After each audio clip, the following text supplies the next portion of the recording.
정치권의 핵심 키워드로 대선 전국 짚어보는 시간입니다. 추은호 해설위원과 정리해 보겠습니다. 안녕하십니까? 어서 오세요. 안녕하세요. 대선 전국 첫 번째 키워드 확인해 보겠습니다. 결국 이런 얘기가 나왔습니다. 결렬을 통보받았다. 윤석열 국민의힘 대선 후보가 어제 기자회견을 열고 결국 결렬 통보를 받았다고 얘기를 했는데요. 먼저 그 얘기부터 좀 들어보시죠. 양측 전권 대리인들이 오늘 아침 7시까지 회동 여부를 포함한 시간과 장소를 결정해서 통보해 주기로 협의를 했습니다. 그러나 안타깝게도 오늘 아침 9시 단일화 결렬 통보를 최종적으로 받았습니다. 지금이라도 안 후보께서 시간과 장소를 정해 주신다면 제가 지방에 가는 중이라도 언제든지 차를 돌려 직접 찾아뵙고 안 후보와 흉금을 터놓고 얘기를 나누고 싶습니다. 네, 윤석열 후보 지금까지 기자들의 단일화 관련 질문에 답변을 거의 하지 않았는데 어제는 작심하고 얘기를 했습니다.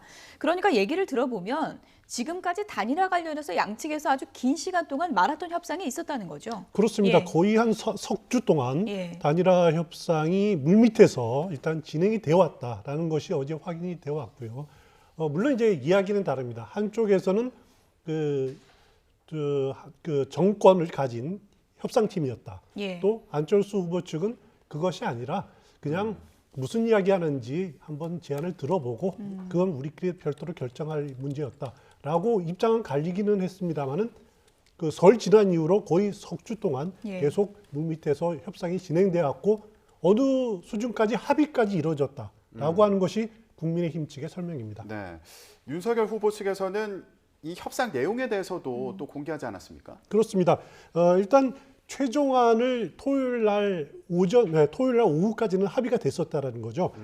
국정 운영을 같이 하자, 동반자를 선언을 하고 인수위를 공동으로 운영을 한다, 또 공동 정부를 꾸린다. 여기까지도 합의가 됐다라는 겁니다. 하지만은 막판에 두 사람이 그러니까 두 후보가 어떤 방식으로 그 모양을 갖추느냐 이 문제 가지고 부딪혀서 최종 결렬을 받았다라고 하는 건데 이 그래픽이 나오고 있습니다만은 가장 극적으로 움직였던 것이 지난 토요일과 또 그 어제 사이에 벌어졌던 일인 것 같아요. 그래서 2월 26일 토요일 오후 2시 회동이 한 차례 있었고 그리고 27일 0시부터 그러니까 밤샘 4시까지 또 재차 회동이 계속됐고 이 과정에서는 앞서 말씀드린 양측의 그 내용에 대한 합의가 있었고 국민의당 측에서는 안철수 후보가 완주를 그만두는 그 명분을 좀 만들어 달라. 그래서 이제 윤석열 후보가 자택을 방문하는 방안 아니면은 공동으로 만나는 요청하는 방안 이런 걸 놓고 그 이야기가 진행되는 도중에 어제 9시쯤에 최종 결렬을 안철수 후보 측에서 통보를 해왔다. 이렇게 말하고 있습니다. 예. 그런데 이제 권은희 국민의당 원내대표가 오늘 아침 언론 인터뷰에서 우리는 그냥 차 마시면서 의견 좀 들어보는 차담회를 한 거다라고 이제 주장을 했는데 단일화 협상경과 일지를 쭉 보면 어제 발표된 내용을 보면 밤 12시에서 새벽 4시까지 협상을 했다는 겁니다. 그렇습니다. 이것을 일종의 그냥 차담회다라고 보는 건 좀 무리가 있지 않을까요? 무리가 있습니다. 예. 그건 차담회라면은 한두 번 만나고 끝나면 될 일이지. 그거를 차담회라는 식으로 낮춘다라는 것은 어떻게 보면 자기 부정인 거죠. 이제 그 정권 대리라는 건 뭡니까? 일단 후보가 그 협상팀에게 전적인 권한을 줘서 거기서 합의가 이루어지면은 그거를 후보가 인증하고 추인하는 것이 정권 대리인의 개념 아닙니까? 국민의힘은 그런 개념이었다라는 거고요. 반면에 안철수 후보 측은 정권 대사의 개념은 없었다. 그 서로 의사타진하는 것에 불과했었고 정권을 가지고 협상하는 것이 아니라 무슨 말을 하는지 한번 이태규 의원이 나와서 한번 보고 그걸 또 우리 측에서 국민의당 측에서 다시 한번 결정을 하는 그런 과정을 우리는 가졌다라고 이렇게 반박을 하고 있습니다. 네. 근데 그렇게 보기에는 내용이 상당히 구체화되었고 꽤 그렇습니다. 오랜 시간 얘기가 오갔다. 이게 국민의힘의 주장인 거잖아요. 그러면서 국민의힘에서는 윤석열 후보가 안철수 후보에게 보냈다는 문자 메시지 내용도 공개를 했습니다. 그래픽을 좀 보여주시죠. 지난 24일과 25일 두 차례에 걸쳐서 문자 메시지를 보냈다는 건데 핵심 내용은 진정성을 믿어달라, 국민만 보자 이렇게 요약할 수 있을까요? 그렇습니다. 그 안철수 후보 측이 어떻게 보면 단일화 여론조사를 통한 단일화 경선을 제안을 하면서 공식적으로는 윤석열 후보 측이 일주일 동안 거의 대답이 없었다. 그 부분을 이유를 들어서 단일화 결렬 선언을 지난주 일요일에 하지 않았습니까? 그랬죠.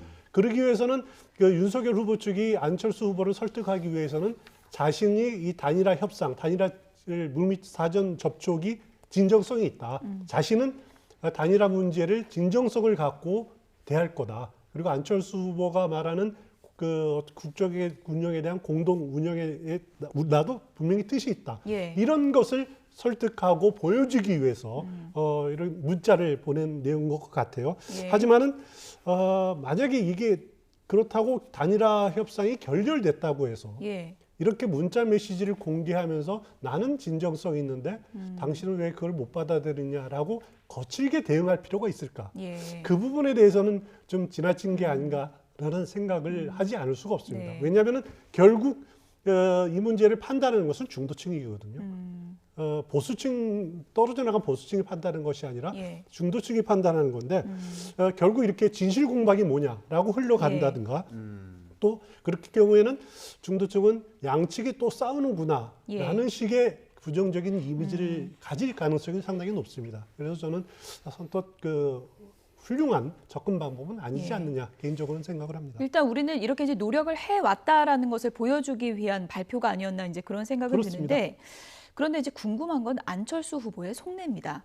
지금 협의 내용 공개된 부분을 보면 어쨌든 안철수 후보가 여론조사 경선만을 내세웠지만 그 이외의 내용을 논의한 거 아니겠습니까? 그렇습니다. 그렇다면 그 이외의 가능성을 열어놓고 대리인을 통한 협상을 한 건데 바로 또 안철수 후보 답변은 여론조사 경선밖에 없다. 이렇게 답변을 하니까 어떻게 이해를 해야 되나 하는 분들이 많거든요. 참 어렵죠. 예. 또 안철수 후보 측이 이중 플레이를 한 것 아니냐? 이렇게 부정적으로 보면 접근할 수도 있는 거고요. 예. 아니면 이제 안철수 후보 측은 우리는 끝까지 그 여론조사에 의한 경선 이거밖에 없었다. 이태규 의원이 가서 이렇게 협상했다라는 것은 이야기 들어보는 거지 그쪽에서 제안한 거지 우리가 여기 동의를 한 것 아니다라고 지금 하는 것이 국민의당의 입장입니다만은 그 앞서 말씀드렸듯이 진실 공방으로 그칠 가능성이 지금 높다라는 거죠. 그런데 이제 과연 안철수 후보 측에 그러면은 안철수 후보의 속마음은 뭐냐? 예. 참 굉장히 궁금합니다. 그렇죠.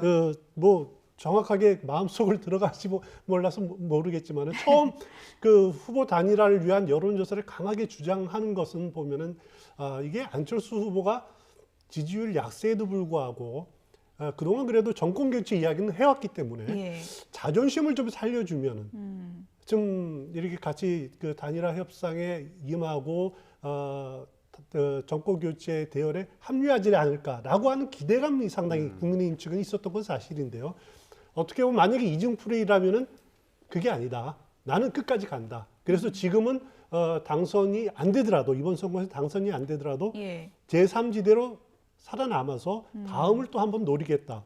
이런 마음이 있는 것 아닌가라고 하는 그런 생각도 들고요. 예. 그래서 어떤 건지는 조금 더 지켜봐야 될 것 같습니다. 예.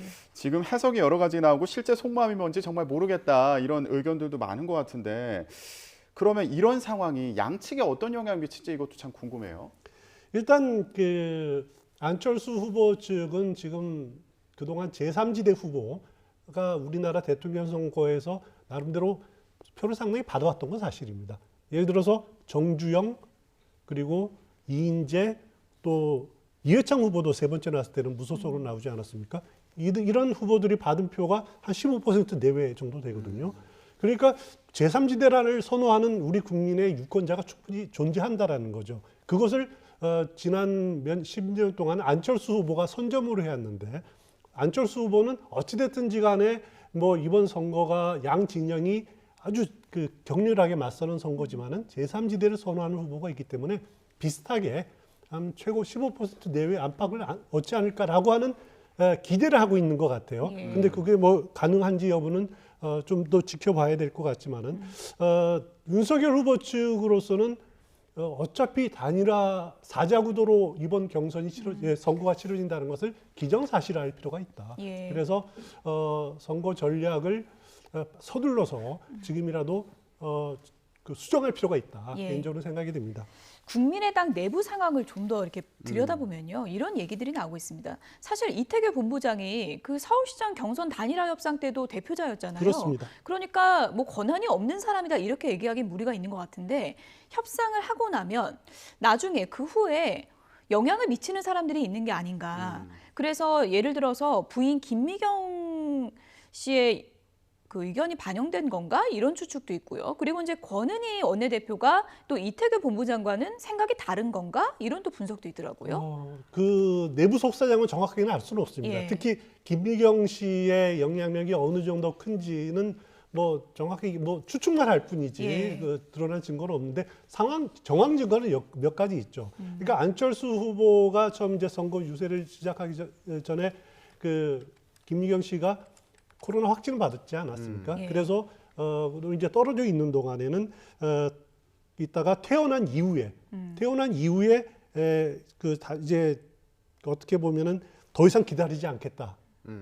라고 또 선언을 한 그런 예, 적도 결렬 있고요. 기자회견이요? 그렇죠. 예. 결렬 기자회견 한 적도 있고 또 김미경 씨가 다른 부인들하고 달리 전국 유세를 같이 다니면서 거기서 또 나름대로 에너지를 얻었을 가능성도 높고 그래서 안철수 후보에게 최근 이런 상황에 대해서 상당한 영향력 또 충고를 했을 가능성도 상당히 우리 추측은 해볼 수가 있습니다만은 둘 사이의 관계이기 때문에 예측은 할 수 없습니다. 그리고 이태규 본부장과 권은 씨의 관계는 사실 어떻게 보면은 이태규 본부장 경우에는 자칫 잘못했다가 그러면은 이태규 본부장의 역할은 뭐야?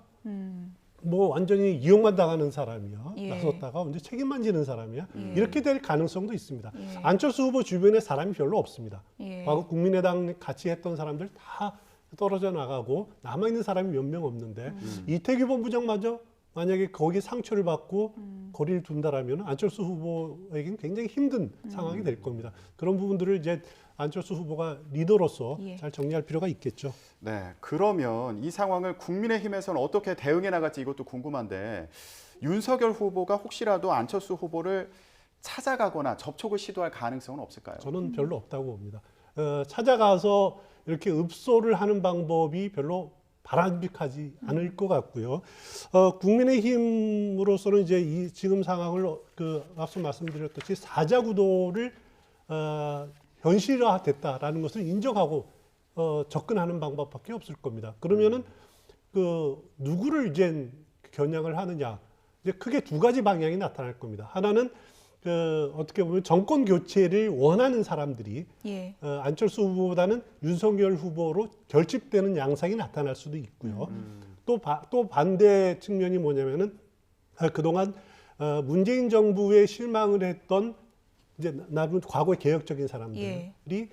어떻게 보면 이제 단일화가 이루어지면은 윤석열 후보가 마땅치 않아도 찍을 명분이 있는 거거든요. 예. 근데 단일화가 결렬됨으로써 그런 면모조차 사라지는 측면. 그래서 그 사람들이 다시 이재명 후보로 돌아가든가 투표를 안 할 가능성. 그러니까 두 가지 가능성이 상존합니다. 예. 그러니까 국민의힘이 어떤 길을 택할지, 누구를 어느 층을 겨냥을 할지를 면밀하게 분석이 필요하다 이런 말씀드리고 싶습니다. 네, 지금 이렇게 윤석열 그리고 안철수 후보 이렇게 양측에서 서로를 탓하면서 공방을 벌이고 있는 상황인데요.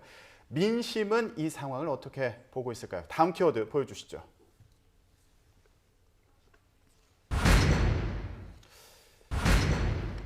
단일화 시 더 접전? 예. 국민의힘은 공식적으로는 사전투표 전날까지도 단일화를 위해서 노력한다는 입장인데요. 단일화를 하는 경우에 여론 흐름은 어떻게 될까요? 여론조사 결과로 예측을 해보겠습니다. 보여주시죠. 네, 먼저 뉴스원이 엠브레인 퍼블릭에 의뢰해서 진행한 여론조사 결과입니다. 대선 후보 지지도를 일단 보겠습니다. 이재명 후보가 40.2%, 윤석열 후보가 42.4%, 심상정 후보 2.8%, 안철수 후보는 9.0%로 나타났습니다. 네, 만약에 단일화를 한다면 어떻게 될까요? 양자 가상 대결을 저희가 좀 보겠습니다. 윤석열 후보로 단일화했을 경우 이재명 후보가 44.6%, 윤석열 후보가 45.5%입니다. 그러니까 앞서 다자대결 때 이재명 후보와 윤석열 후보 격차보다 오히려 줄어들었다는 것을 확인해 볼 수가 있고요.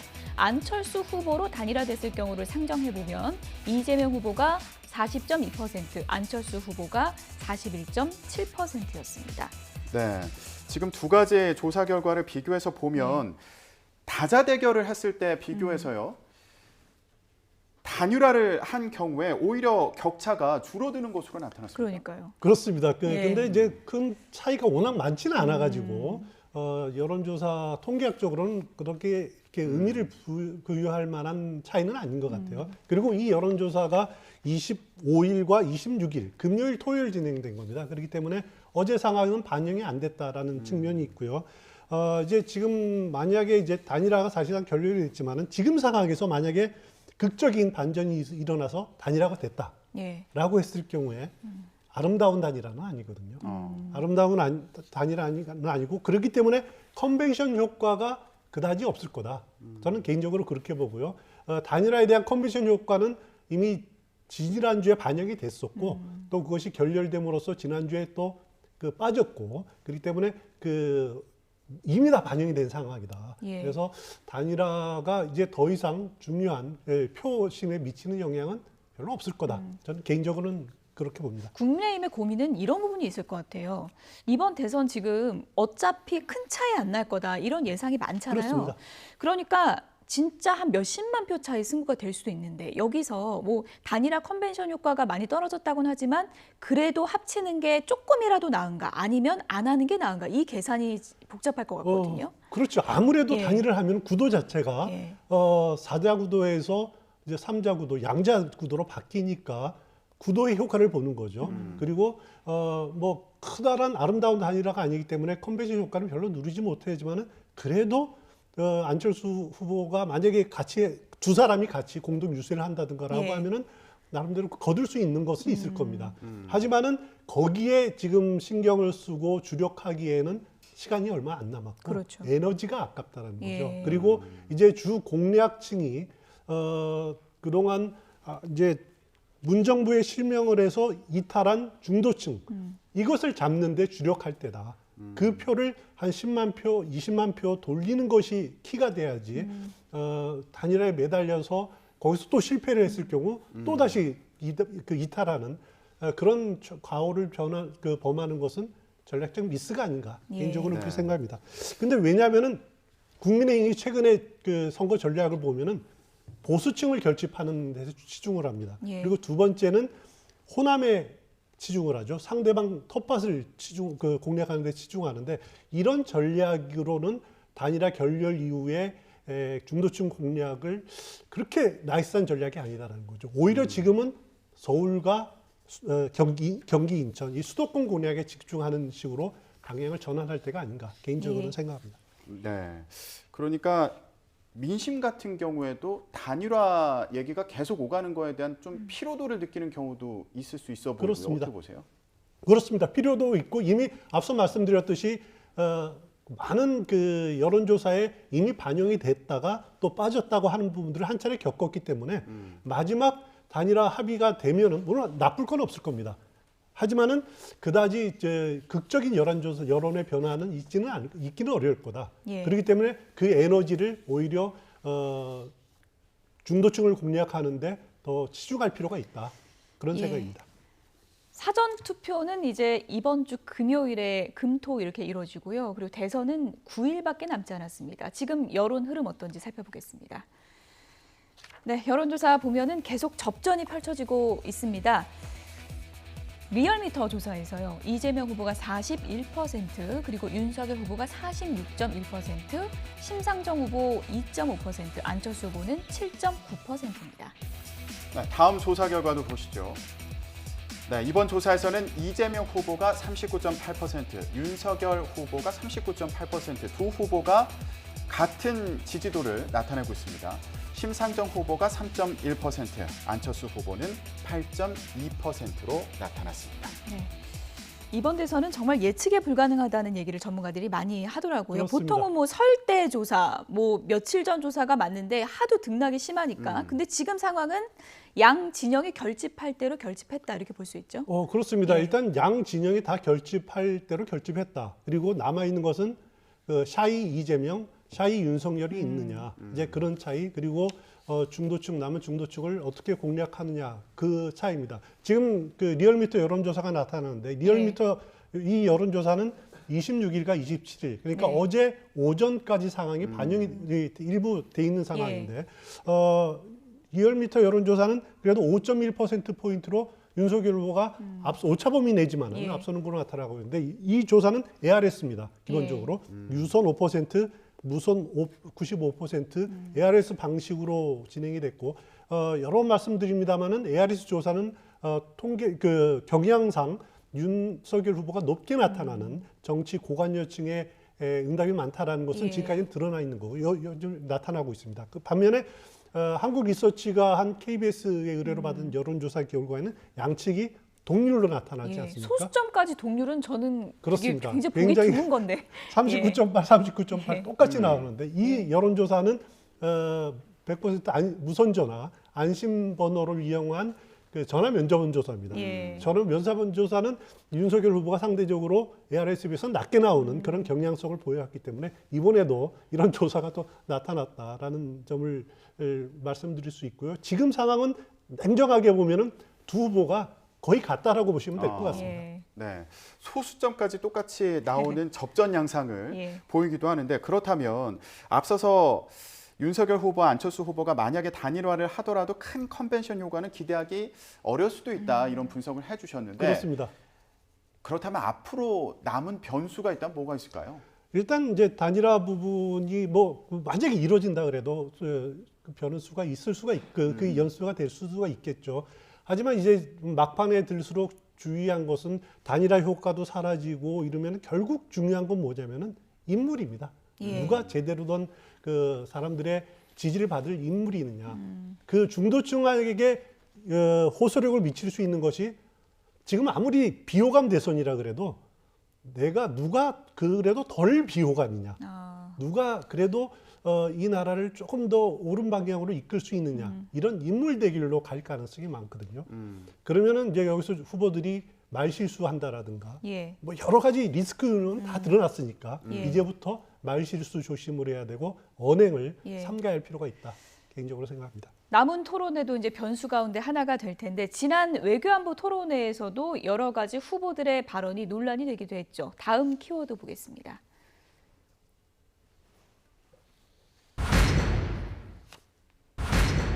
네, 초보 정치인이 러시아를 자극했다. 이재명 후보가 지난 외교 안보 분야 토론에서 우크라이나 사태 관련 발언으로 논란의 도마 위에 올랐습니다. 그렇습니다. 이 내용을 어떻게 봐야 될까요?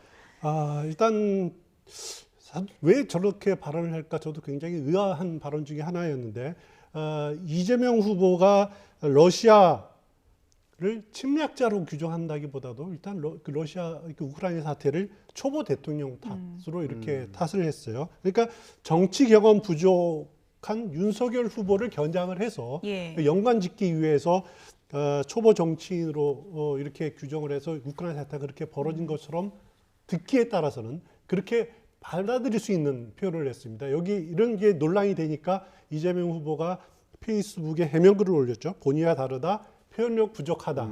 이런 표현을 했는데 정확하게 말해서 우크라이나 사태에 대한 국민들에 대한 사과는 아니라고 저는 봅니다. 그냥 자신이 오해 소지가 있었다라고 해명한 글이지 약간 사과 자체도 분명하지 않았다라고 하는 좀 문제점이 있고요. 지난 토론회, 그동안 토론회 보면 외교안보 문제에 항상 등장하는 것이 브라질 위기의 민주주의라는 다큐멘터리, 다큐영화. 그걸 두 번이나 등장을 했습니다. 예. 첫 번째 토론에서 등장을 했었고 금요일에서도 등장을 예. 했었고 첫 번째 토론에서는 심지어 이재명 후보가 윤석열에게 위기의 민주주의 브라질 그걸 받느냐라고 물어봤는데 저는 꼭 말씀드리고 싶은 게 같은 채널에서 방송 있는 다큐영화 윈터 온 파이어라는 영화가 있습니다. 다큐영화 2013년 14년 우크라이나 그 유로마이단이라는 시민혁명에 대한 다큐멘터리인데 그거 정치인들 꼭 한번 보고 우크라이나 사태에 대한 시각 예. 바로잡았으면 좋겠습니다. 네. 그런데 민주당에서는 이 우크라이나 사태와 관련해서 나오는 또 다른 발언들도 논란이 되고 있지 않습니까? 추미애 전 법무부 장관 그리고 최민희 선대위 미디어 특보단장의 발언도 논란이 되고 있는데 추 전 장관 같은 경우는 코미디언 출신 대통령이 노골적으로 나토 가입을 공언했다. 감당 못할 위기를 자초했다. 이런 평가를 내렸더라고요. 그렇습니다. 그 추미애 전 장관, 최민희 전 의원이 계속 우크라이나 문제를 어떻게 보면은 전쟁 피해자를 그 잘못으로 돌리는 것은 정말 있을 수가 없는 일입니다. 러시아를 비난을 해야죠. 푸틴을 비난을 해야죠. 결국 우크라이나 사태가 어떻게 보면 2013년, 14년 유로마이단 때 그 친러 정부 야누코비치 대통령이 퇴출하자마자 그때 러시아가 한 것이 소치 올림픽 끝나자마자 예. 바로 크림반도를 점령하고 그 돈바스 전쟁을 일으키지 않았습니까? 그 일환으로 진행이 된 거지.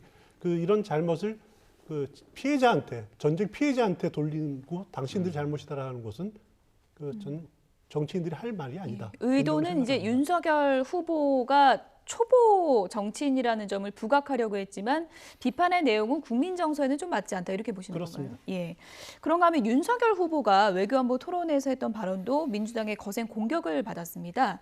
한미일 동맹 관련해서 이제 심상정 후보가 이제 질문을 한 내용에 답변을 하다가 나온 발언인데 이재명 후보는 이거는 자위대 뭐 진입을 허용한 거 아니냐 이렇게도 이제 비판을 했어요.